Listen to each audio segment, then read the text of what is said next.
مولاي صل وسلم دائما أبدا على حبيبك. السلام عليكم ورحمة الله وبركاته. الحمد لله الذي بنعمته تتم الصالحات. Segala puji bagi Allah Jalla Jalaluh yang karena nikmatnya kebaikan-kebaikan menjadi sempurna. Kita bisa tidur, lalu kita bisa bangun sebelum subuh di waktu yang sangat mulia dan penuh dengan berkah. Kita tahu bahwasanya penghuni surga itu kanu qalilan minal laili ma yahja'un. Mereka adalah orang-orang yang sedikit tidurnya. Masya Allah. Ngapain mereka? Tidak tidur malam, begadang, sholat dan beristighfar.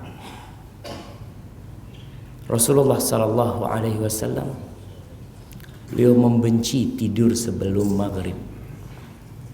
Beliau membenci tidur sebelum maghrib dan beliau membenci ngobrol setelah isya. Ini untuk kebaikan umatnya. Jadi kalau kita memahami ajaran Rasulullah sallallahu alaihi wasallam dengan benar, hidup ini jadi indah. Kenapa dilarang tidur sebelum isya? Karena ditakutkan ketinggalan sholat isya. Dan kenapa dilarang ngobrol setelah isya? Karena kalau ngobrol setelah isya itu nggak ada akhirnya kecuali subuh. Kalau orang ngobrol setelah asar, apa yang akan memutuskan obrolan mereka?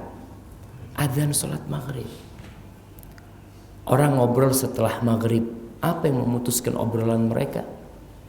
Adzan isya. Tapi ngobrol setelah isya, apa yang memutuskan obrolan mereka? Ya mungkin teleponnya istri, kalau disuruh pulang sama bininya. Tapi kita lihat Rasulullah SAW melarang. Dan kita sebagai umatnya,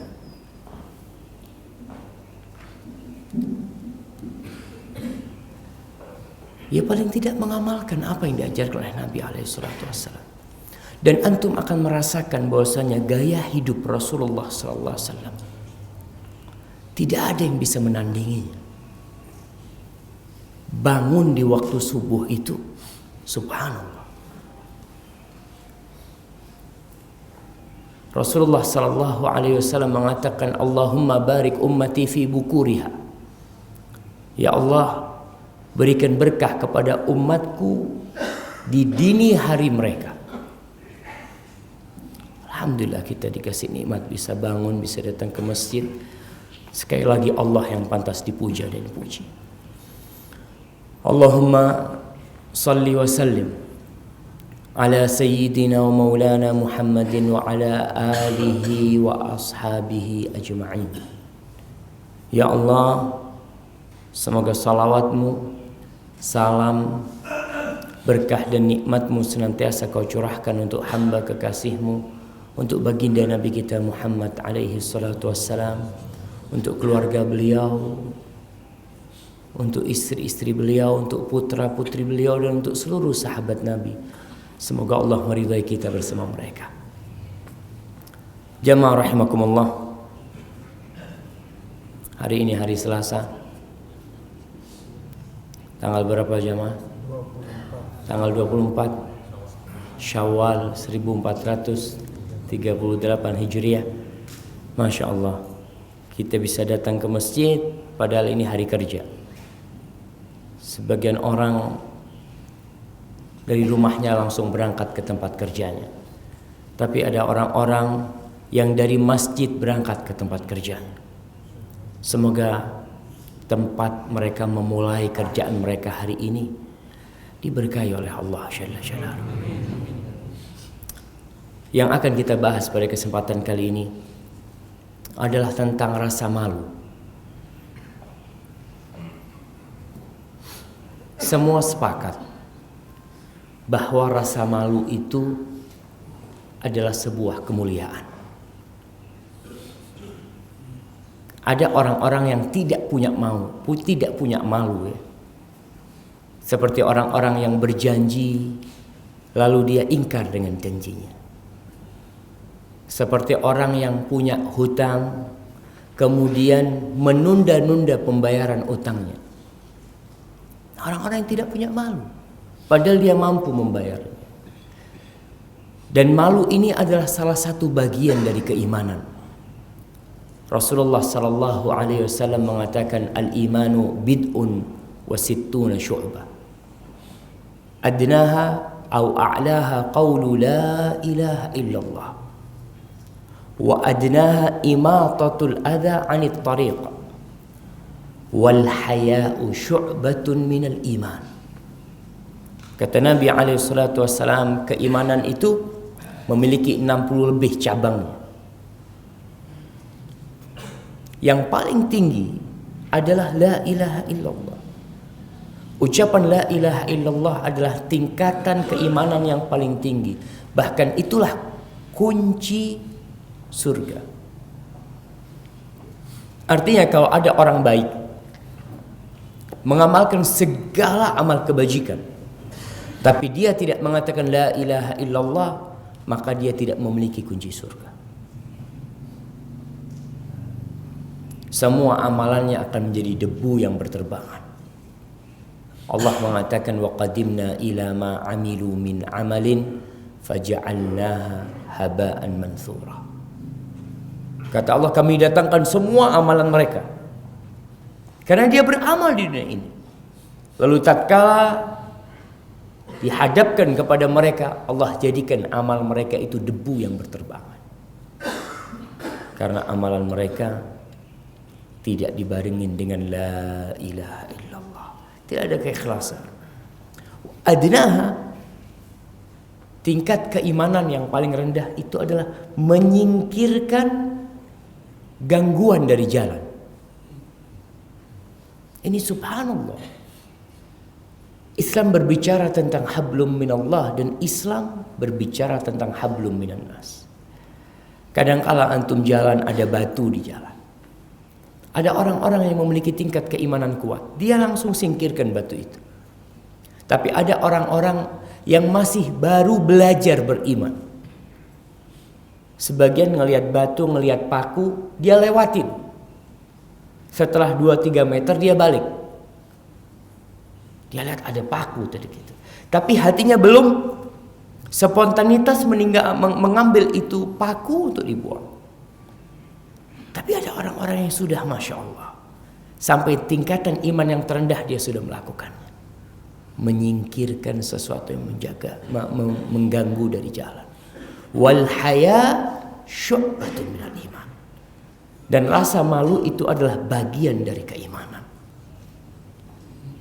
Ada orang-orang yang pemalu tapi akhirnya malu-maluin. Kita kan kalau bicara malu jemaah. Ya, kita dulu anak pesantren, Masya Allah, kalau lagi bertamu ke rumah ustaz, duduk, kalau lagi lebaran, itu kita makan kuenya itu, Masya Allah, satu-satu makan. Ketika ustadznya masuk, Masya Allah, itu masuk kantong, Masya Allah. Ustadznya datang malu lagi, ya Ustaz, Masya Allah. Bukan itu yang dimaksud dengan haya yang sebenarnya. Dan wanita, kehormatan wanita itu dirasa malu dia. Wanita yang pemalu nilainya semakin tinggi di depan lelaki. Dan terbukti jemaah, wanita-wanita pemalu adalah wanita-wanita yang menutup auratnya. Malu dia. Dia hendak bergabung dengan lelaki-lelaki, dia malu. Apalagi sudah bersuami. Ahibati fillah, rasa malu itu ada 4. Yang pertama adalah malu kepada Allah. Yang kedua, malu kepada malaikat-malaikat Allah. Yang ketiga, malu kepada manusia. Dan yang keempat, malu pada diri sendiri. Kita akan melihat tingkatan rasa malu kita ini sampai mana. Yang pertama berkaitan malu kepada Allah Jalla Jalla. Malu dilihat Allah. Rasa malu ini adalah rasa yang membuat kita sungkan berbuat buruk dilihat oleh orang yang memberikan nikmat kepada kita. Jadi nggak enak kita berbuat. Antum umpamanya dipanggil sama bos. Bos ini ngasih antum pekerjaan. Lewat dia antum bisa masuk ke tempat kerja itu. Dia kasih antum fasilitas. Kira-kira antum, Masya Allah, buat siapa ini? Barakallahu fikum. Itu bos ngasih kita fasilitas. Kira-kira mungkin gak kita telat masuk kerja? Malu kita. Dan ada orang-orang yang diberi nikmat oleh Allah, segala macam nikmat, tapi telat sholat Jumat. Bayangkan sama. Kaki yang dia pakai jalan ke tempat kerjanya, itu adalah pemberian Allah, bukan pemberian bosnya. Dua mata yang dengannya dia bisa melakukan pekerjaannya, itu bukan anugerah dari bos dia, bukan pemberian dari perusahaan dia, bukan fasilitas yang diberikan oleh mereka, tapi itu Allah yang ngasih. Kenapa sekarang kalau dipanggil Allah telat, tapi dipanggil bosmu nggak pernah telat, bahkan takut telat? Rasulullah Sallallahu Alaihi Wasallam pada suatu hari beliau melihat para sahabatnya. Ibnu Mas'ud menceritakan radhiyallahu taala anhu. Lalu Nabi bersabda kepada para sahabatnya, "Istahyu minallahi haqqal haya." Kalian malulah kepada Allah dengan sebenar-benarnya rasa malu. Apa kata para sahabat? Faqalu ya Rasulullah inna nastahi. Para sahabat mengatakan, ya Rasulullah, kita punya rasa malu, kita malu. Ya, siapa yang tidak malu? Para sahabat mengatakan hal itu, tapi ternyata ada makna haya, makna rasa malu yang perlu dijelaskan oleh Nabi SAW kepada sahabat-sahabatnya. Bayangkan, itu generasi terbaik umat ini. Nabi SAW mengatakan ini kepada para sahabat Nabi yang Allah ridha kepada mereka. Lalu Nabi SAW qala laisa dzakum, bukan itu yang aku maksud. Rasa malu yang ya sekedar orang jadi nggak enak apa, bukan itu. Walakinna man istahya minallah haqqal haya, tapi orang yang malu kepada Allah dengan sebenar-benarnya rasa malu, falyahfadir ra'sa wa ma wa'a wal batna wa ma hawa wal yadhkuril mauta wal bila.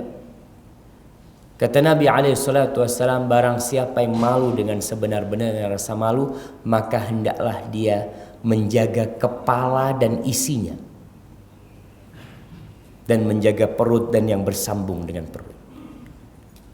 Jadi Nabi membagi tubuh ini jadi dua bagian, kepala dan yang di bawah kepala. Ini semua pemberian Allah. Tidak ada satupun unsur makhluk yang memberikan hal itu. Maka di sini orang yang malu kepada Allah dengan sebenar-benarnya malu, dia akan jaga kepalanya. Ada apa aja di kepala kita. Kalau kita bicara kepala, dia tidak akan gunakan kepalanya untuk tunduk, untuk ruku, untuk sujud, kecuali kepada Allah SWT. Itu malu tuh. ada orang-orang yang ruku, sujud, menunduk kepada selain Allah. Baik, panca indera yang ada di kepala kita, 2 bola mata. Subhanallah. Allah mengatakan alam naj'al lahu 'ainain wa lisanan wa syafatain. Kata Allah, bukankah kami yang telah menjadikan bagi manusia itu 2 bola mata? Itu kami, kata Allah. Allah yang ngasih. Maka rasa malumu membuatmu menjaga kedua mata. Dari apa? Dari segala sesuatu yang dimurkai oleh Allah Subhanahu wa ta'ala. Dari semua pandangan yang membuat Allah tidak ridha. Jemaah, di antara godaan mata yang terbesar adalah wanita. Maka Allah katakan wa qul lil mu'minin yaghuddu min absarihim. Katakan kepada orang-orang yang beriman agar mereka menahan sebagian pandangan mereka. Wa qul lil mu'minat, katakan kepada wanita-wanita yang beriman yaghuddna min absarihin, agar mereka menjaga sebagian pandangan mereka. Ini perintah dari Allah. Menjaga pandangan mata dari mendongok melihat kepada yang di atas. Banyak di antara kita yang tidak mensyukuri nikmat Allah gara-gara salah memandang. Salah memandang. Dia selalu melihat orang yang lebih kaya dari dia. Dia selalu melihat orang yang lebih sukses dari dia. Dia melihat, Masya Allah, dia naik motor, di lampu merah ada motor yang lebih bagus dari dia. Masya Allah, keren banget. Di sebelahnya motornya lebih jelek, gak dia lihat. Ini salah meletakkan pandangan mata. Sehingga orang yang seperti ini tidak pandai bersyukur kepada Allah. Rasulullah SAW mengatakan kepada orang yang punya mata ini, Unduru ila man huwa asfala minkum wala tanzuru ila man huwa fawqakum fahuwa ajdaru an la tazdaru ni'matallahi alaikum. Kata Nabi SAW, kalian memandanglah kepada orang yang di bawah kalian. Dari sisi apa? Dunia, coba lihat ke bawah kalian. Kalau dari sisi agama, dari sisi ilmu, lihat kepada yang di atasnya. Tapi dalam urusan dunia, lihat yang di bawahnya. Kita kebalikannya. Kita kalau urusan dunia, Masya Allah, melihat kepada yang di atasnya. Urusan agama, Ustaz negur muridnya, kau tadi telat sholat Jumat. Iya Ustaz, ada yang lebih telat dari ana Ustaz. Yang dia lihat yang lebih telat. Bukan yang dia lihat yang di soft pertama. Yang seharusnya menjadi contoh, enggak. Tapi urusan dunia enggak. Dia selalu katanya untuk sukses itu kita harus melihat kepada orang-orang sukses. Makanya seringkali kita lihat motivator-motivator itu menyuruh mereka melihat kepada orang-orang yang berhasil. Fulan dalam urusan dunia. Dan Nabi mengatakan kau lihat kepada yang di bawah. Maka di sini mata kita biasakan melihat kepada orang-orang miskin. Orang yang hidup di komplek rumah mewah, sekali-kali dia bawa matanya itu ke komplek orang-orang miskin. Berangkat ke sana. Lihat bagaimana kehidupan mereka yang sulit air. Sehingga kita akan mensyukuri nikmat Allah Subhanahu wa ta'ala. Banyak orang buang-buang air di rumahnya. Masya Allah, berwudu dengan keran yang habis, paling besar dia buka. Tatkala dia berangkat ke rumah orang-orang miskin, ya Allah, mereka wudunya pakai gelas, pakai apa. Dan jangan melihat kepada yang di atas kalian. Ini larangan dari Nabi SAW. Kenapa? Karena itu akan lebih membantu kalian dalam mensyukuri nikmat Allah kepada kalian. Maka orang yang sehat dianjurkan mengunjungi orang yang sakit, supaya dia lihat, oh Masya Allah, fulan sakit. Dan orang yang sakit jangan ngelihat kepada yang sehat, ngelihat kepada yang lebih sakit dari dia, supaya dia mensyukuri nikmat yang Allah berikan kepada dia. Ini termasuk malu sama Allah kita. Allah udah ngasih semuanya, tapi mata kita gunakan kepada sesuatu yang Allah tidak ridhoi. Maka pandangan mata dilihat. Taib, lisan, ini ada di kepala nih. Wa lisanan wa syafatain. Allah, lisan dan dua bibir. Kenapa Allah katakan lisan dan dua bibir? Karena kesempurnaan orang bisa berbicara itu dengan dua bibirnya. Kita melihat orang-orang yang sumbing. Dia tidak akan bisa berbicara dengan baik walaupun lisannya sehat. Maka kita yang dikasih sama Allah lisan, jaga lisan. Ma yalfidhu min qawlin illa ladaihi raqibun atid. Tuh, tidak ada satu ucapan kecuali ada yang mencatat, ada yang menjaga. Maka kalau kau malu, kau tidak akan mengeluarkan kata-kata yang kotor. Nabi SAW mensifati seorang mukmin. Nih kita bicara iman. Negeri kita ini 87,1%. Itu sensus 2001 apa 2010 afwan. 2010. Itu muslim. Tapi warna Islam itu kita belum melihat di negeri ini.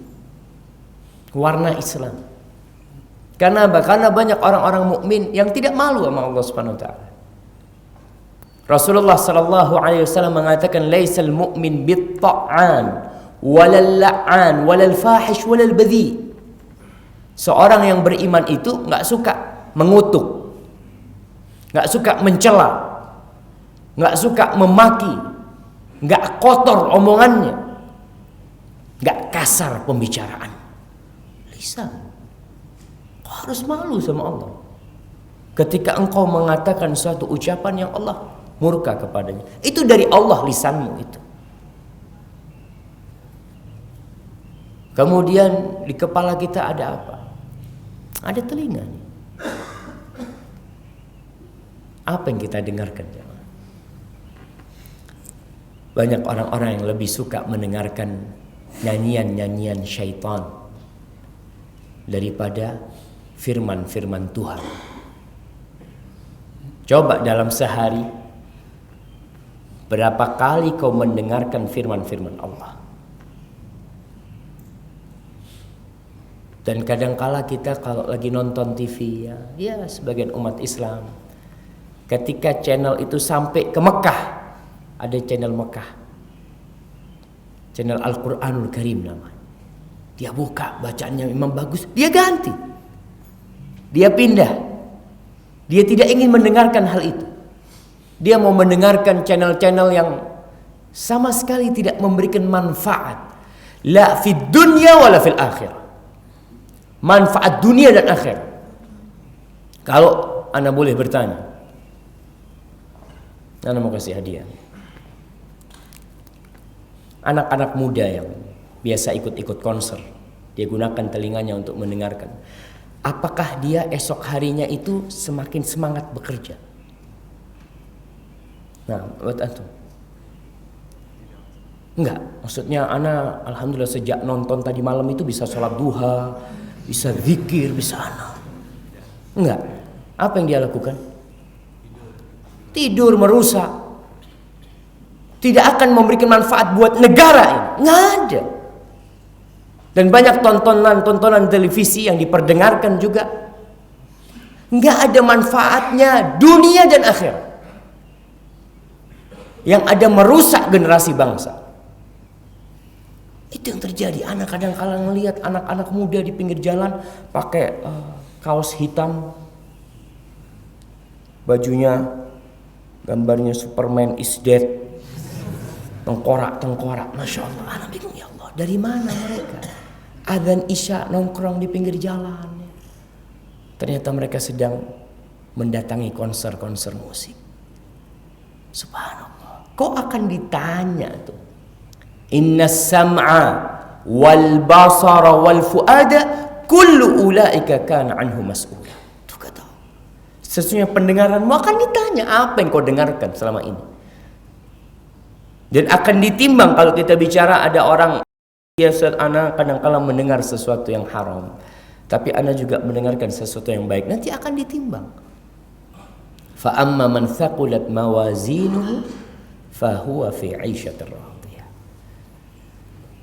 Dan barang siapa yang lebih berat timbangan kebaikannya, dia akan ada dalam kehidupan yang sebelah. kehidupan yang diridhoi. Maka jaga pendengaran kita jamaah. Mulai hari ketika kita mendengar, kita tahu nih Allah melihat kita dalam kondisi kita mendengarkan itu. Tatkala orang hendak berbuat maksiat dengan apa yang di kepala dia tuh, Allah nih ngelihat aku. Dan aku berbuat maksiat dengan semua fasilitas yang Allah berikan. Maka itu malu yang pertama. Artinya orang menjaga kepalanya dan apa yang ada di kepalanya. Tapi bagian yang kedua kata Nabi SAW, wal batna wa ma hawa. Bagian bawahnya kepala, perut dan semua yang bersambung dengan perut, dari tangan, kaki, perut nih. Apa yang antum makan? Berkaitan dengan makan halal ini jamaah, subhanallah, itu punya pengaruh besar kepada kehidupan kita, kehidupan anak-anak kita. Orang yang makan haram dan tidak peduli, bedanya ada orang makan haram dan dia takut. Artinya dia makan riba umumnya. Dia makan riba dalam kondisi, ya Allah, mudah-mudahan ya Allah kau ampuni aku ya Allah. Dan ada orang yang makan riba, yang masuk ke perutnya adalah hasil-hasil haram, dia nggak peduli, dia mengatakan, oh udahlah kau jangan ikut aliran-aliran yang mengatakan haram. Kan ada yang berfatwa halal, kita ikut yang halal. Nah, ada orang-orang yang tidak peduli dengan hal itu, dengan apa yang masuk di perutnya anak-anaknya, di perut istrinya.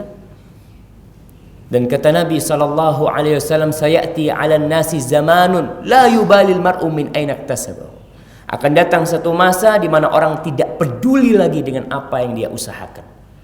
Amin halalin, amin haram. Apakah dari yang halal atau dari yang penting dia bisa makan.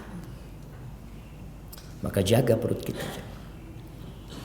dari segala yang Allah murkain untuk masuk ke perut kita. Makan di jalanan.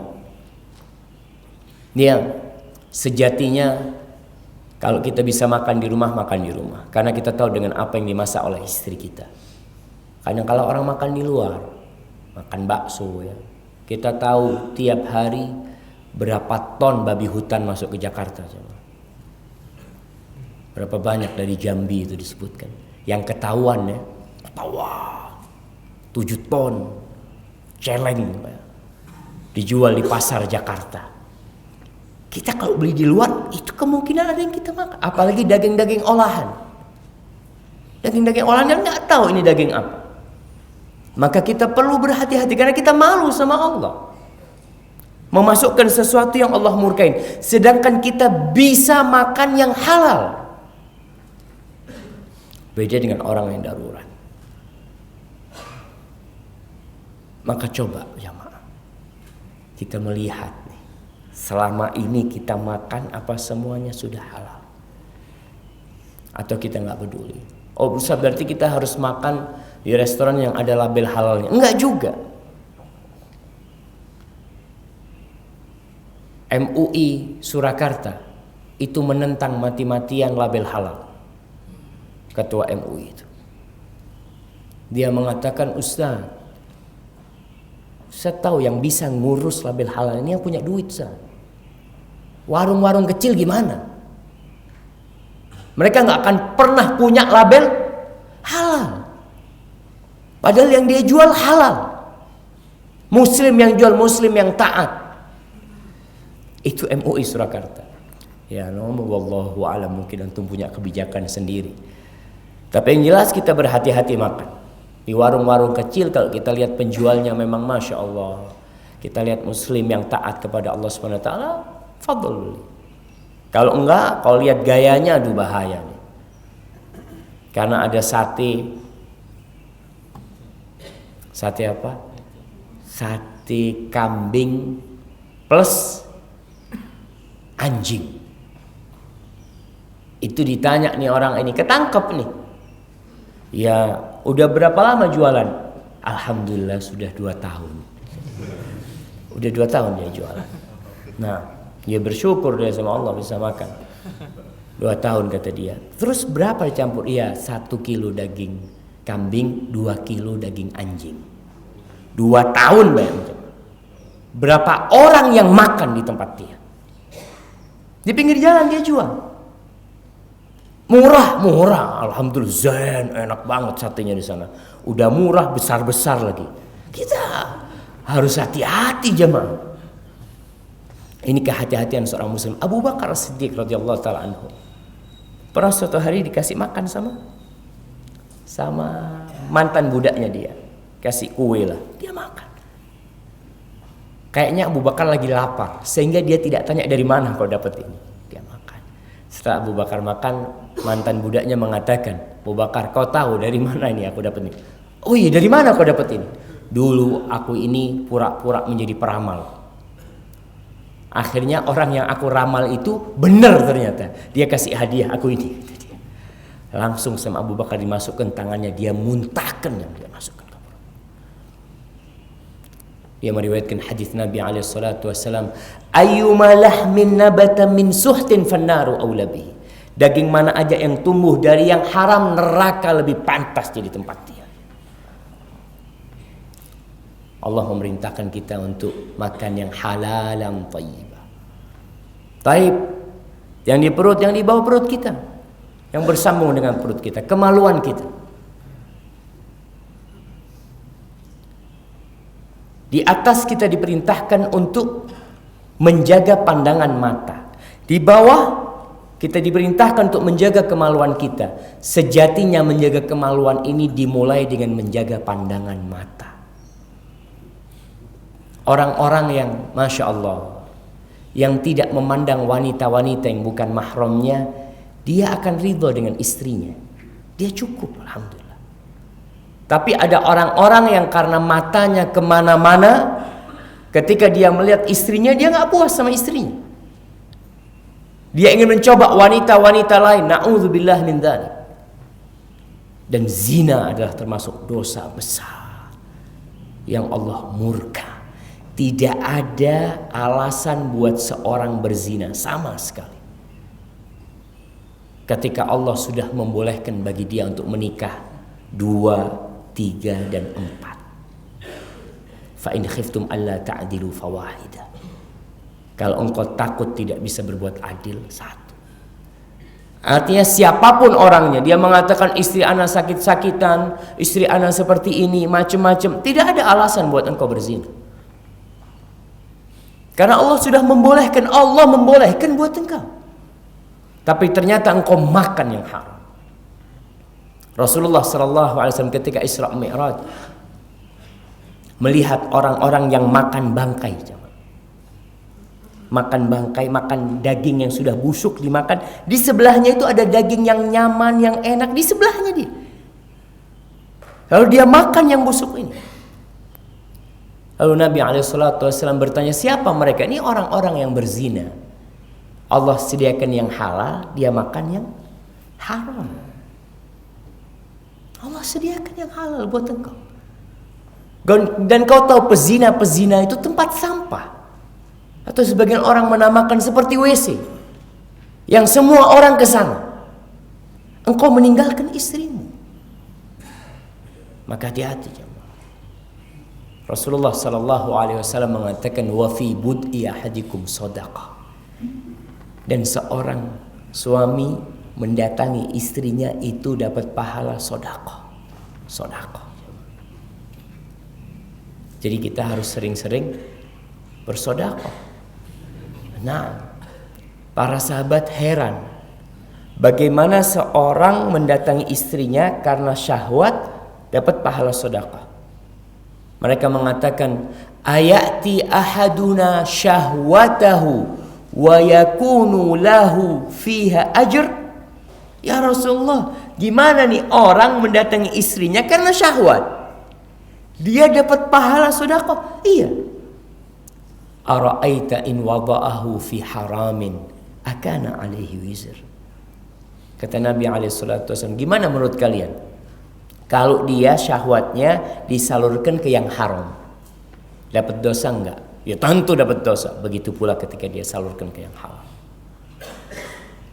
Maka Nabi SAW memerintahkan, idza ra'a ahadukum ma yu'jibu, kalau seseorang melihat wanita yang membuat gairahnya naik, apa yang harus dia lakukan?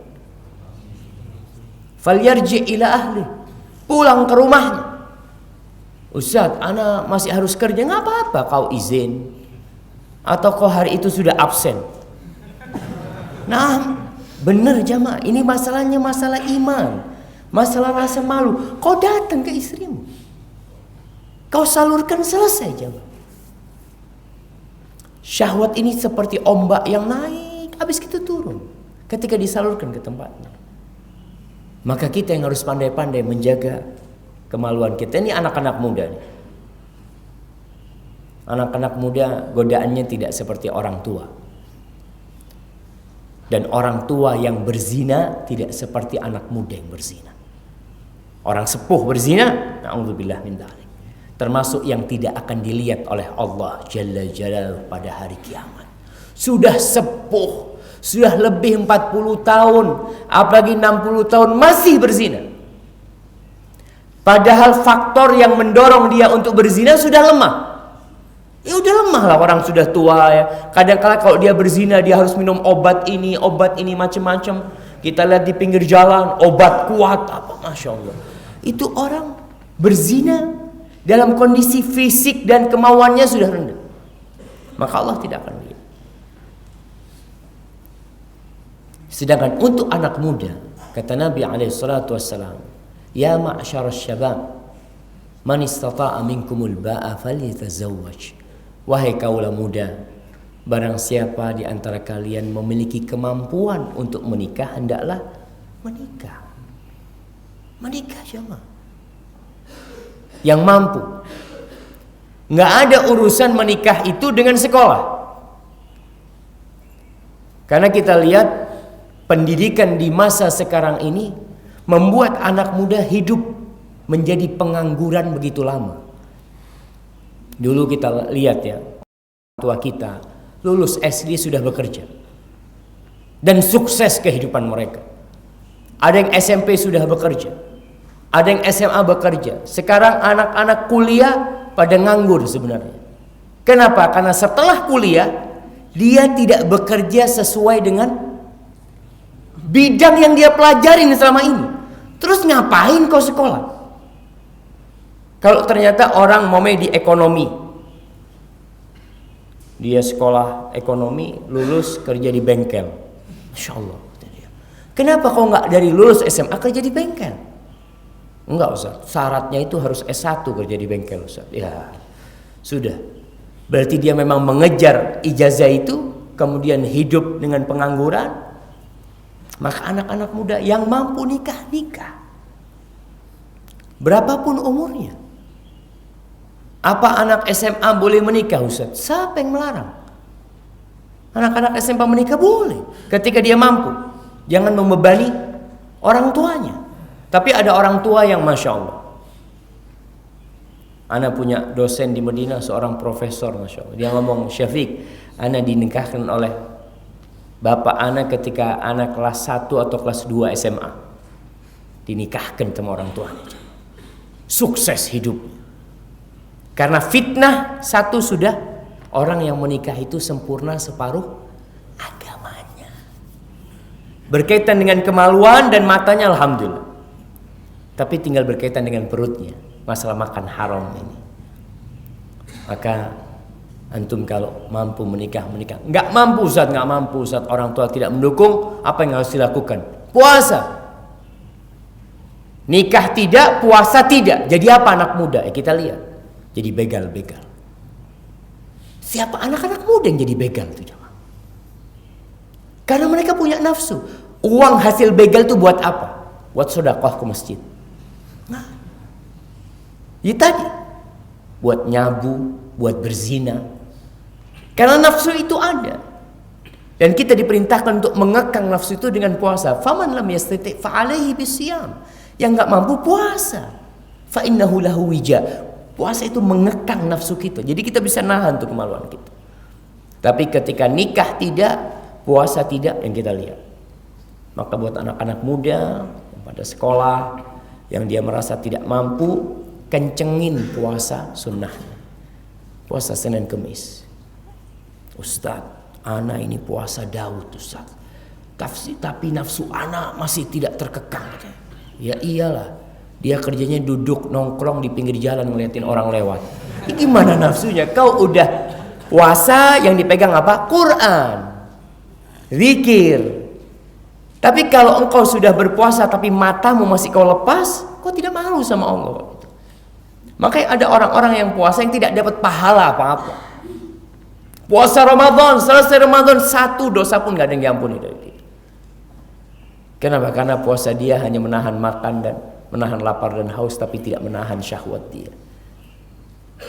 Maka tolong jaga yang dibawa kemaluan, yang dibawa perut kita, baik tangan kita juga. Ini yang berkaitan, semua bersambung dengan badan kita. Tangan kita, kau gunakan untuk apa? Apa yang kau gunakan dengan tanganmu? Menyentuh siapa? Memegang apa? Kakimu kau langkahkan kemana? Itu orang yang malu. Ini Nabi SAW mengingatkan, rasa malu itu membuatmu jadi gak nyaman dengan yang memberikan semua fasilitas kepadamu. Jadi gak ingin semua dari Allah SWT. Dan Allah melihat. Alam ya'lam bi annallaha yara. Apa dia gak tahu Allah itu ngelihat dia. Dan menghadirkan pengawasan Allah pada kehidupan kita membuat kita malu. Tadi tuh, kalau anak-anak ya, ketika dilihat sama tuan rumahnya makannya sedikit-sedikit, tuan rumahnya masuk, masya Allah.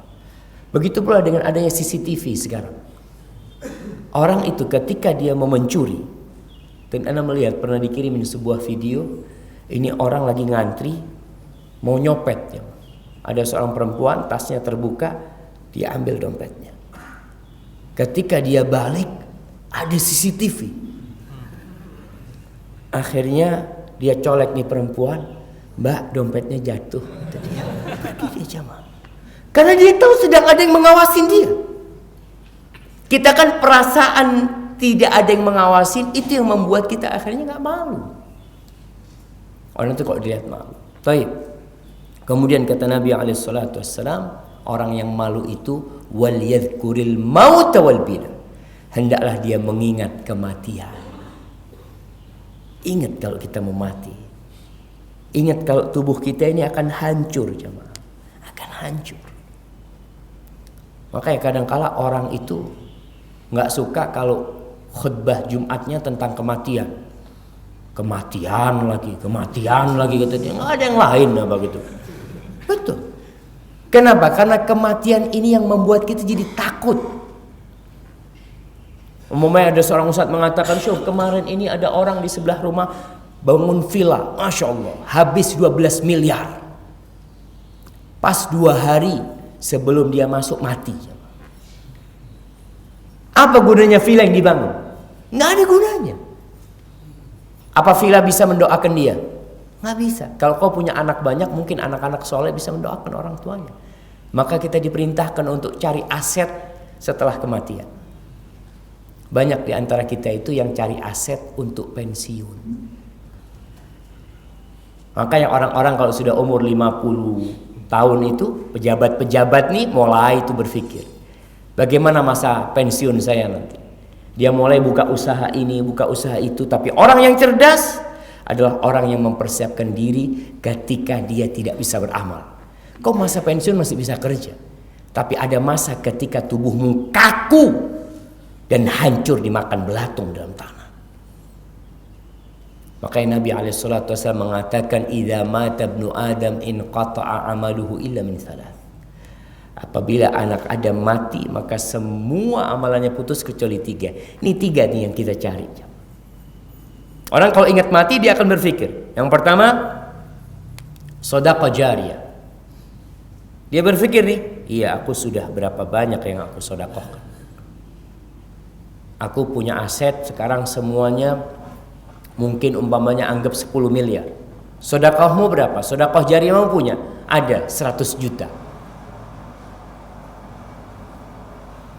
Masya Allah. Suara apa itu jemaah? Tapi bandingkan dia punya amal jariah pernah nyumbang ke masjid ini 100 juta. Dia bangun rumahnya 5 miliar. Apa pantas jemaah? 100 juta dengan 5 miliar. Kau bangun rumahmu 5 miliar. Dan kau tahu rumahmu tidak akan kau bawa mati. Tapi yang kau sedekahkan ke masjid ini, itu yang kau bawa mati. Maka hendaklah orang itu mengingat kematian. Dia sedekah jariah anak udah berapa? Kau lihat. Oh, anak sudah bangun ini, bangun ini, bangun itu. Dan kau harus punya banyak amal jariah. Sahabat Nabi Abu Talha radhiyallahu taala anhu wa sallallahu ala nabiyyina wa sallam, ketika turun firman Allah, lan tanalul birra hatta tunfiqu mimma tuhibbun. Kalian tidak akan mencapai tingkat kebaikan sampai kalian menginfakkan apa yang kalian cintai. Abu Talha datang, ya Rasulullah, fa inna ahabba mali ilayya, sesungguhnya harta yang paling aku cinta itu adalah biruha.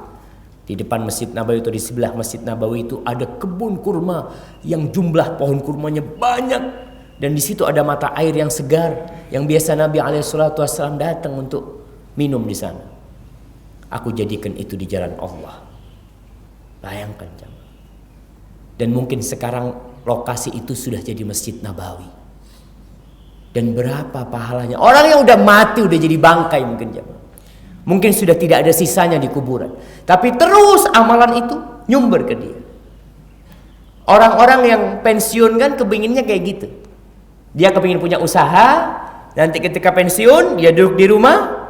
Tiap bulan tinggal masukin ATM. Berapa saldo? Alhamdulillah. Taruh. Kerjaannya cuma ngelihat saldo. Ada orang-orang kayak gitu. Kalau itu saldo kebaikan yang kau bawa mati, kau lihat seharusnya. Baik.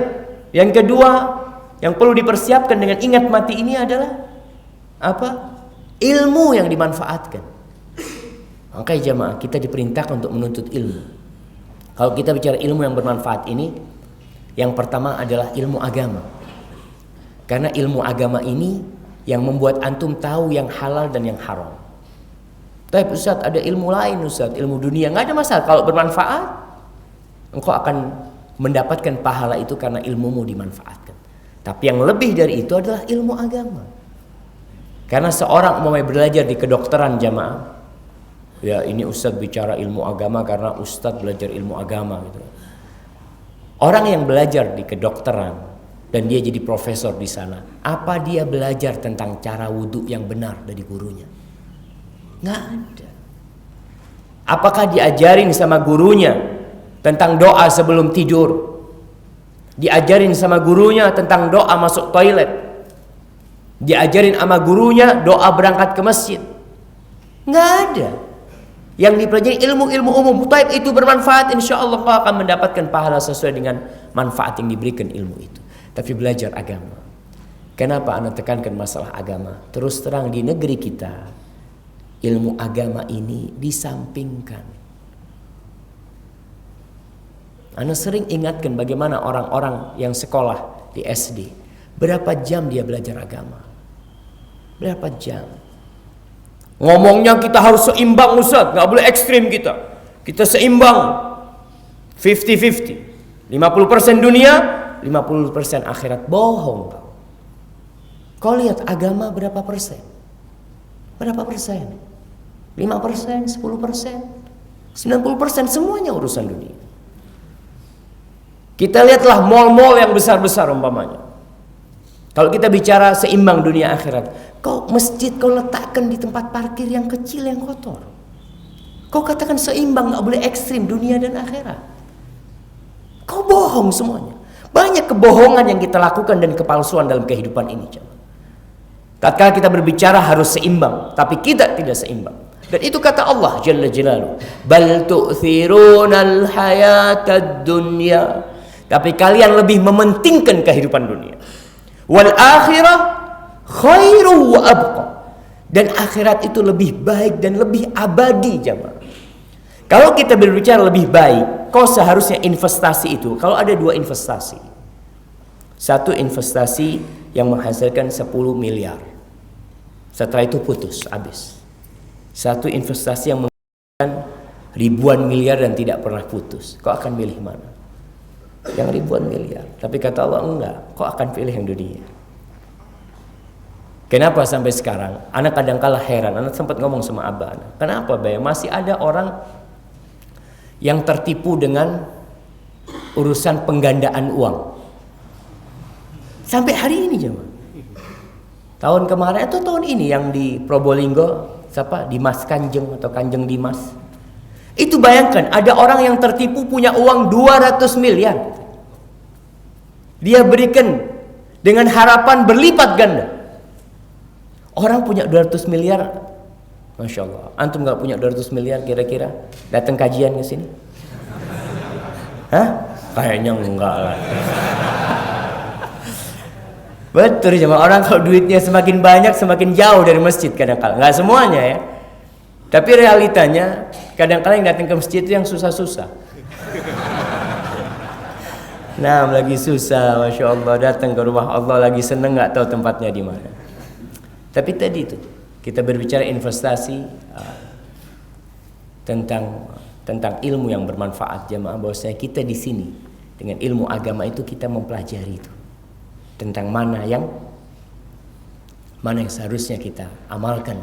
Makanya jangan disampingkan. Banyak orang tua yang masih menganggap remeh.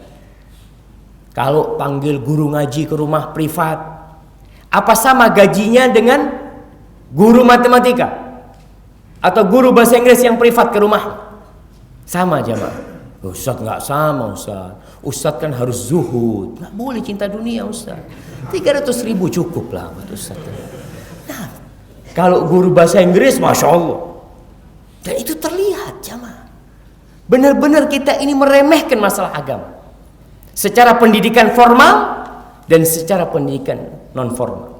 Kita untuk urusan agama kita tidak penting ya buat kita. Ada orang subhanallah sebulan tidak pernah datang kajian ke masjid, dalam sebulan nggak pernah dia datang ke rumah Allah ikut kajian. Tapi ilmu-ilmu yang lain Masya Allah, kitabnya udah berapa banyak yang dia selesaikan. Maka cari ilmu yang bermanfaat. Dan ketika nih kita pulang dari masjid dapat ilmu bermanfaat, kita sebarkan. Supaya kalau ada orang yang tahu dan mengamalkan, kita mati sholat, mamanya dia ngajarin sama orang nih, Mas saya tadi baru datang dari masjid kajian, Ustadz jelasin masalah 2 rakaat sebelum subuh, ternyata itu lebih baik dari dunia dan isinya, kata dia. Dan Nabi tidak pernah meninggalkan hal itu. Orang ini akhirnya mengamalkan hal itu. Antum mati, sholat 2 rakaat subuh, orang itu masuk ke timbangan pahala antum. Terus bayangkan, ilmu, tebarkan ilmu ini. Jangan cukup di hati antum. Antum ke kantor, ketemu sahib-sahib, sampaikan kepada mereka. Ustadz malu mau menyampaikan, karena dibilang oh sok ustadz, sok apa. Itu malu yang tidak benar. Jangan. Kau seharusnya malu sama Allah. Baik. Yang ketiga adalah anak soleh yang mendoakan orang tuanya. Jadi mengingat kematian membuat kita ingat dengan 3 amalan ini. Apa yang harus kita siapkan? Amal jariah, sedekah jariah. Yang kedua, ilmu. Yang ketiga, anak. Kau lihat anakmu berapa?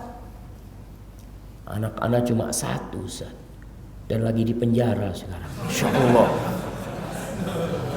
Ada orang-orang, betul jemaah, orang-orang yang kaya raya, aset yang ketiga ini sedikit. Sedekah jariah mungkin, ilmu udah enggak. Anak takut dia punya anak banyak. Padahal Rasul sallallahu alaihi wasallam menyuruh kita untuk memiliki banyak anak.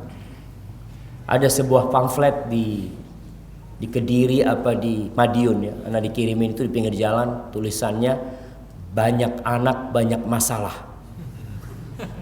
Ini bertentangan dengan syariat Islam. Bertentangan dengan syariat Islam. Nabi alaihissalatu wassalam mengatakan tazawwajul walud al-wadud al-a'ud. Kalian nikahilah wanita-wanita yang subur, yang pengasih dan cepat kembali kepada suami. Al-walud, seorang sahabat pernah ingin menikahin wanita yang mandul, kata Nabi, enggak boleh, jangan. Kau nikahin yang subur-subur. Kenapa? Karena aku akan berbangga-banggaan dengan banyaknya umatku. Ketika seorang menikah, niatnya ingin punya anak. Ya Allah, insya Allah punya anak 12. Antum niat. Karena Nabi SAW ingin punya anak, tapi semua takdir Allah SWT. Nabi sendiri nggak banyak anaknya. Beliau punya 4 anak perempuan dan anak laki-lakinya mati semua ketika masih bayi. Itu Nabi kita alaihissalam. Kau perbanyak. Jangan dikatakan banyak anak banyak masalah, salah. Banyak anak banyak rizki, betul. Sampai kapan? Sampai hari ini. Dan kalau kita lihat orang-orang besar di negeri kita, orang-orang besar di negeri kita, kalau kita bicara presiden, mulai Presiden Soekarno, berapa anaknya? Taib. Presiden selanjutnya Pak Harto, apa cuma 2 anak? Dilanjutkan. Dan mereka pun bukan anak tunggal, bukan anak kedua di keluarganya, anak nomor berapa di keluarga mereka. Dan itu tidak menghalangi dari kesuksesan dunia kita bicara. Karena orang-orang ini memandang dunia. Mereka bicara anak banyak, aduh susah ngerawatnya, susah mendidiknya. Enggak. Yang susah itu yang dibikin sama kita susah. Yang mudah itu yang Allah mudahkan jamaah. Maka silakan antum punya aset anak, terserah. Kita berusaha, Allah yang menentukan. Kalau kita bicara Ustadz didik sekarang ini berat. Baik, kau punya anak 10, 5 jadi preman, 5 jadi ustadz. Mending apa enggak? Mending alhamdulillah. Ada 5 yang mendoakan engkau. Tapi punya anak 3. Punya anak 3, 2 preman, 1 ustadz. Yang mendoakan berapa? Cuma 1. Tapi 5 ini aset jamaah. Benar-benar dibutuhkan ketika orang mati. Rasulullah SAW menceritakan tentang orang tua yang mendapatkan derajat tinggi di surga. Dia tanya, "Anna lihada ya Allah, gimana aku bisa sampai tempat yang tinggi kayak gini?" Fayuqalu lahu, maka dikatakan kepada dia, "Bistighfari waladika laka." Karena istighfar anakmu untukmu. Anakmu terus mengatakan, "Rabbighfirli wa liwalidayya warhamhuma kama rabbayani shaghira." Terus beristighfar buat orang tuanya. Maka ingat dengan kehancuran jamaah. Antum kadang-kala kalau pakai baju bagus, pakai sepatu bagus, pakai jam bagus, macam-macam, kau ingat semuanya akan hancur. Semuanya akan dilepas dari tanganmu. Ada orang pakai jam harga 5 miliar. Kira-kira kalau mati sama anaknya dibiarin di kuburan bapaknya? Enggak. Pak, maaf Pak, afwan, bapak sudah selesai tugasnya. Kubur bapaknya selesai, ditinggal. Maka ingat dengan hari tatkala kita dikeluarkan oleh anak-anak kita dari rumah kita. Itu pasti. Kematian itu pasti. Orang yang punya rumah berapapun mahalnya, sertifikat dengan nama dia. Orang tuanya kerja pindah-pindah ya, sampai akhirnya dia bisa bikin rumah, usahanya sukses. Ketika mati dikeluarkan sama anak. Dan hanya dibungkus kain itu, lalu diletakkan, ditinggal sama semua keluarganya. Ingat dengan hari tatkala anak-anakmu menginjak-injak engkau di kuburan. Bapaknya diinjak-injak, ditutup rapat, lalu tinggal. Maka dengan itu kau akan berpikir, kau akan malu. Lalu Nabi SAW mengatakan, "Waman aradal akhirah taraka zinatad dunya." Barang siapa yang ingin akhirat, dia akan meninggalkan perhiasan-perhiasan dunia. Yang ingin akhirat, bukan seimbang, enggak. Dia akan meninggalkan perhiasan-perhiasan dunia. Para ulama menjelaskan dunia dan akhirat ini seperti 2 istri. Seperti 2 istri. Kalau engkau membuat suka yang pertama, maka yang kedua akan cemburu. Kalau engkau membuat suka yang kedua, maka yang pertama akan cemburu. Maka jadikan dunia itu cemburu kepada akhirat kita. Waktu-waktu kita isilah untuk hal-hal yang bermanfaat. Perhiasan dunia, kemewahan, macam-macam boleh, dalam Islam itu boleh. Tapi terkadang membuat orang jadi sombong. Ini berkaitan dengan malu kepada Allah. Nabi SAW mengatakan, "Faman fa'ala dzalika faqad istahya minallah haqqal haya." Barang siapa yang melakukan hal itu, maka dia telah malu kepada Allah dengan sebenar-benarnya rasa malu. Malu yang kedua, malu kepada malaikat. Sebagian sahabat mengatakan, "Inna ma'akum man la yufariqukum." Mengatakan ada yang tidak pernah berpisah sama kalian. Hati-hati kalian. Fastahyu minhum wa akrimuhum. Maka malulah engkau dari mereka, dari malaikat. Allah mengatakan, "Wa inna alaikum lahafizin kiraman katibin." Sesungguhnya ada yang mengawasi kalian selalu.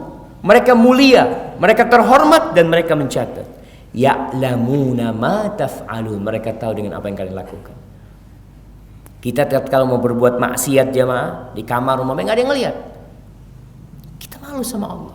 Tapi kau malu sama malaikat yang mencatat. Dilihat kau lagi mau ngapain nih sekarang.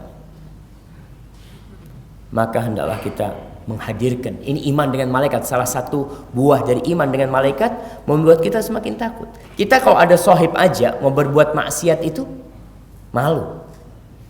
Tapi kalau sohibnya nggak ada, jadi itu kita melakukan maksiat. Bagaimana kalau ternyata ada yang menemani kita selalu? Kiraman katibin ya'lamuna ma taf'alun.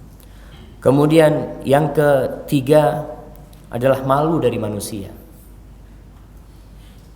Ya, orang yang tidak malu sama manusia, yang berbuat dosa tanpa malu, itu nggak apa-apa diribain. Kita tahu salah satu ribah yang diperbolehkan adalah mujahirin fisqan.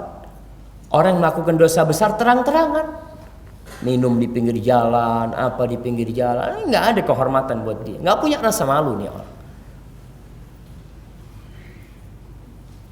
Dan Nabi SAW ketika ditanya tentang dosa, apa kata Nabi SAW? Ma haka fi nafsika wa karihta an yattali 'alan nas. Yang namanya dosa itu sesuatu yang mengganjal di dalam hatimu dan engkau tidak suka orang melihatnya. Jadi paling tidak orang adanya manusia ini membuat kita malu. Makanya kalau antum belum bisa menjaga diri ketika sendirian, jangan hidup sendirian. Anak-anak kos-kosan, kalau dia belum bisa jaga diri sendiri, jangan sendirian di kamar. Karena ketika itu kan antum kunci kamarnya, selesai. Antum lakukan dosa apa aja. Tapi kalau antum berdua ada sohib ya, maka yang kadang-kadang kalau kita lihat di beberapa warnet itu ada warnet yang tertutup. Sama sekali hanya dia yang bisa ngelihat. Ada warnet yang terbuka. Di warnet yang terbuka, kita insya Allah akan lebih menjaga.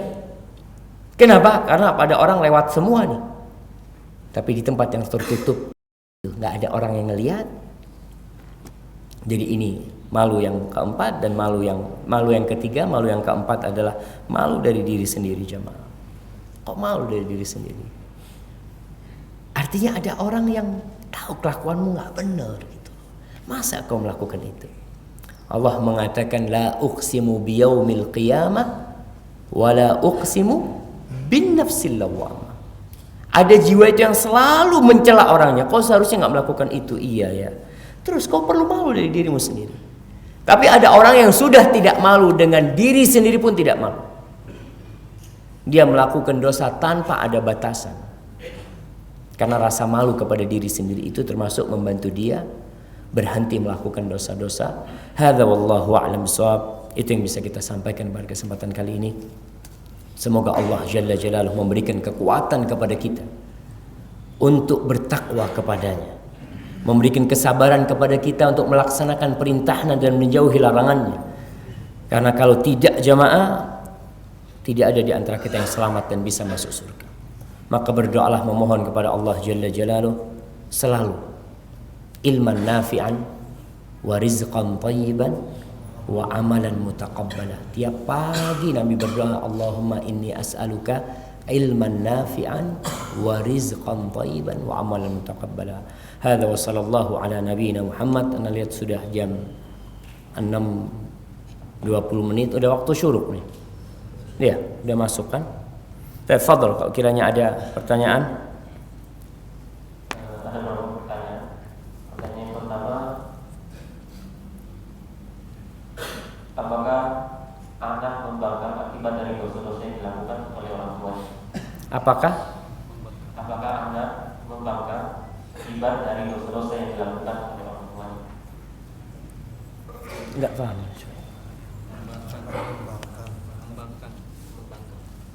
Oh, baik. Anak durhaka sama orang tua, apakah itu akibat dosa orang-orang tuanya? Mungkin aja. Mungkin aja. Kenapa? Dan ini bukan karma. Kita katakan ini bukan karma. Allah Subhanahu wa taala mengatakan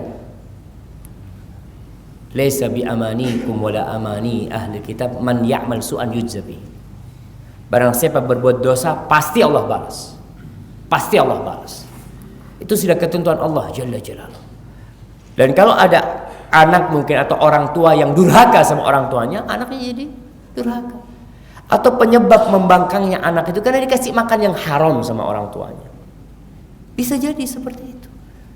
Makanya orang tua ketika mendapatkan masalah di rumah atau suami istri mendapatkan masalah di rumah, yang pertama dia lakukan adalah istighfar, minta ampun sama Allah Subhanahu wa taala. Karena bisa jadi itu adalah dampak buruk dari dosa-dosa yang kita lakukan. Suami istri yang biasanya hidup harmonis tahu-tahu ribut, orang-orang itu biasa dipisahkan dari yang mereka bersatu memadu kasih, itu gara-gara dosa yang mereka lakukan. Makanya banyak istighfar kepada Allah Subhanahu wa taala dan dididik anaknya dengan benar. Hadza wallahu a'lam bishawab. Tapi bisa jadi enggak. Saat orang tuanya taat, berbakti sama orang tuanya juga, ya itu bisa jadi ujian buat dia. Allah uji Nabi Nuh alaihissalam, anaknya satu kafir, Kan'an. Itu ada padahal beliau Nabi alaihissalatu wassalam. Diuji dengan seperti itu. Hadza wallahu a'lam bishawab. Assalamualaikum Ustaz. Waalaikumsalam warahmatullahi. Bagaimanakah cara menimbulkan rasa yang senantiasa diawasi oleh Allah? Nah, bagaimana cara menumbuhkan rasa selalu diawasi sama Allah Subhanahu wa taala? Mengenal Allah. Bagaimana mengenal Allah? Mengenal Allah itu dari ayat-ayatnya. Baik dari ayat-ayat yang Allah turunkan dari Al-Qur'an Al-Karim atau dari ayat-ayat yang diciptakan Allah Subhanahu wa taala, ciptaan-ciptaannya. Antum fahami Allah dengan nama-namanya yang indah. Di antara nama Allah itu Basir, Allah Maha melihat, Sami, Allah Maha mendengar. Innallaha kana 'alaikum raqiba. Dan antum melihat ya umpamanya orang-orang yang mendapatkan musibah tahu-tahu tabrakan beruntun, bisa jadi antum. Dan subhanallah, ana baca berita baru aja di Arab, di Saudi itu ada pengantin baru jemaah, subhanallah. Jadi pengantinnya ini ngambil pengantin perempuannya, dibawa ke rumah dia. Belum apa-apa ya, tengah jalan tabrakan mati dua-duanya. Di situ kita, ya Allah ya. Jadi kita nggak tahu nih kapan kematian itu datang. Maka dengan cara itu mudah-mudahan ya tumbuh rasa kita selalu diawasi Allah Subhanahu wa taala dengan cara mengenal Allah lewat nama-namanya yang indah. Hadza wallahu a'lam bishawab. Nah.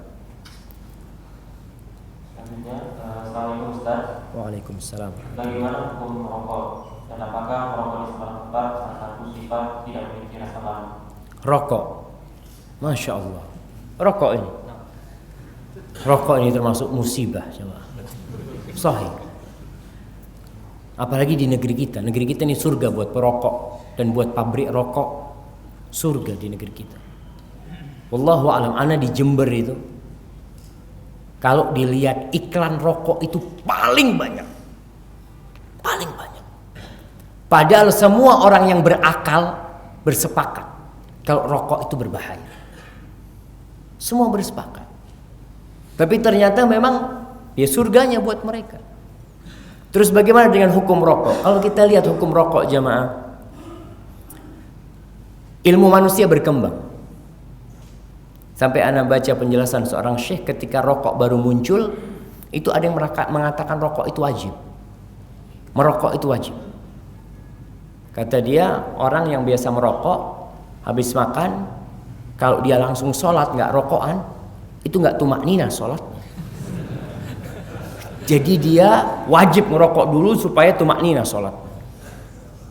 Ini pendapat yang pertama. Ada yang mengatakan sunnah rokok itu. Awal keluarnya rokok ini. Kenapa? Ada orang-orang yang kalau nggak ngerokok, pikirannya buntu. Dia kerjaan nggak selesai-selesai. Padahal di dalam Islam dianjurkan untuk menyempurnakan pekerjaan. Berarti sarana yang mendukung untuk menyempurnakan pekerjaan itu dianjurkan. Maka rokok jadi sunnah.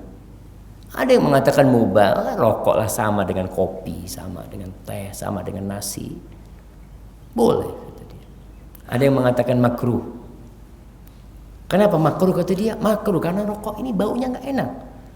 Sedangkan kita tahu di dalam Islam Orang kalau habis makan bawang, itu nggak boleh sholat berjamaah ke masjid, nggak boleh pulang loh.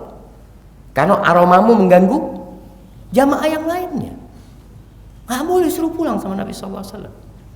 Makruh. Ada yang mengatakan haram. Kenapa? Ada fulan ngerokok batuk-batuk sampai muntah darah, berarti penyakit rokok ini.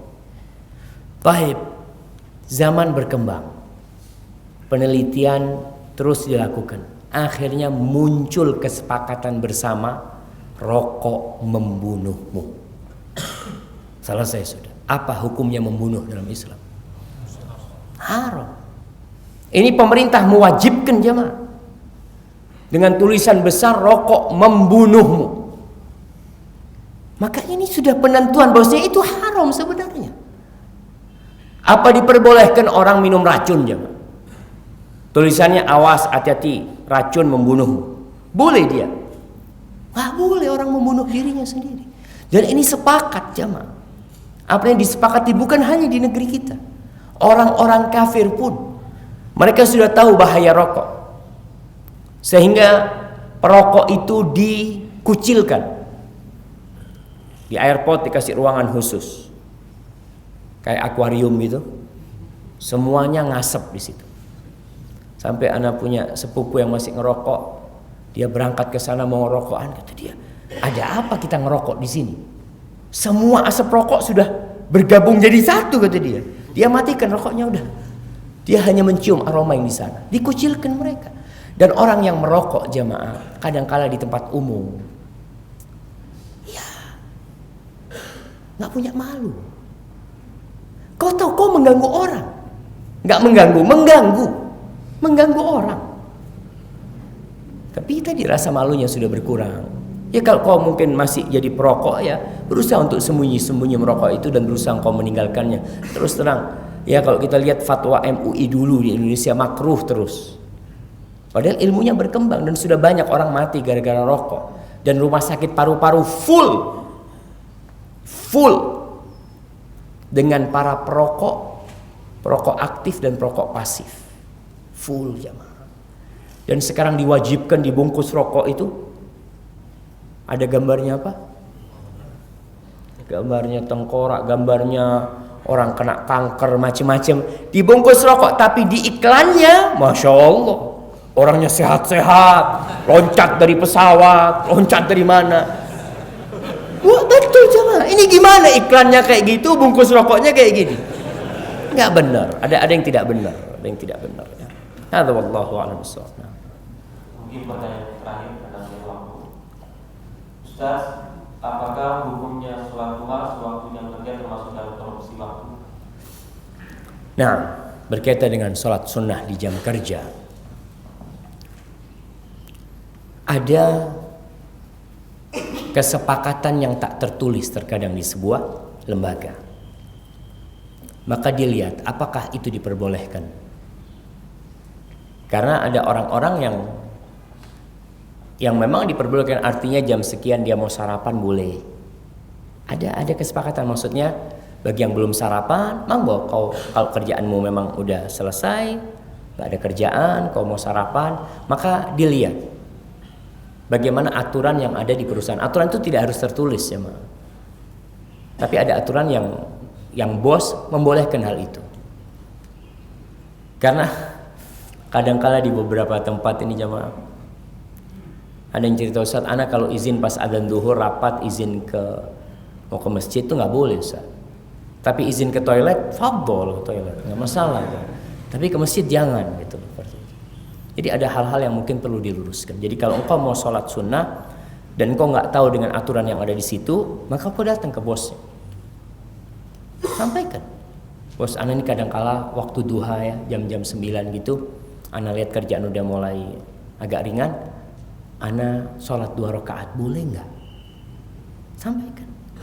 Kalau dikatakan nggak ada masalah, karena memang amanah kerjaan ini cuma. Kalau dikatakan nggak boleh, kata dia, kau harus duduk di sana sampai kerjaanmu selesai, ya sudah, kau lakukan kerjaanmu di sana. Dan insya Allah niatmu ditulis. Ini besarnya niat jemaah, agungnya niat, kekuatan niat. Antum niat, ana niat umpamanya mau sholat duha, Atau mau sholat malam lalu antum ketiduran, ditulis pahala enggak? Ditulis pahala. Jadi niatlah baik, tapi kalau mentok tidak bisa karena ada halangan, maka Allah menulis pahala buat engkau. Hadza wallahu a'lam bishawab. Itu yang bisa kita kaji pada kesempatan kali ini. Semoga bermanfaat buat menyampaikan dan yang mendengarkan, dan semoga kita termasuk orang-orang yang mengambil terbaik dari apa yang dia dengar dan mengamalkannya dalam kehidupan ini. Apabila yang ana sampaikan benar itu dari Allah Jalla Jalaluh, kalau ada yang salah dan kurang berkenan itu dari diri ana sendiri, Allah dan Rasulnya terbebaskan dari kesalahan itu. Kita ada kesempatan yang mau sholat sunnah syuruk, sholat sunnah syuruk itu jamaah boleh di rumah, boleh di masjid sholatnya. Jadi orang boleh dari sini pulang ke rumah, di rumah dia sholat 2 rakaat. Karena sabda Nabi SAW tentang sholat syuruk itu, setelah dia duduk di masjid sampai matahari terbit, kemudian dia sholat 2 rakaat. 2 rakaat ini tidak ditentukan harus di masjid. Tapi anak kalau pulang Ustaz kayaknya banyak kerjaan, ya kok sholat di sini. Hadza wallahu a'lam. Assalamualaikum warahmatullahi wabarakatuh.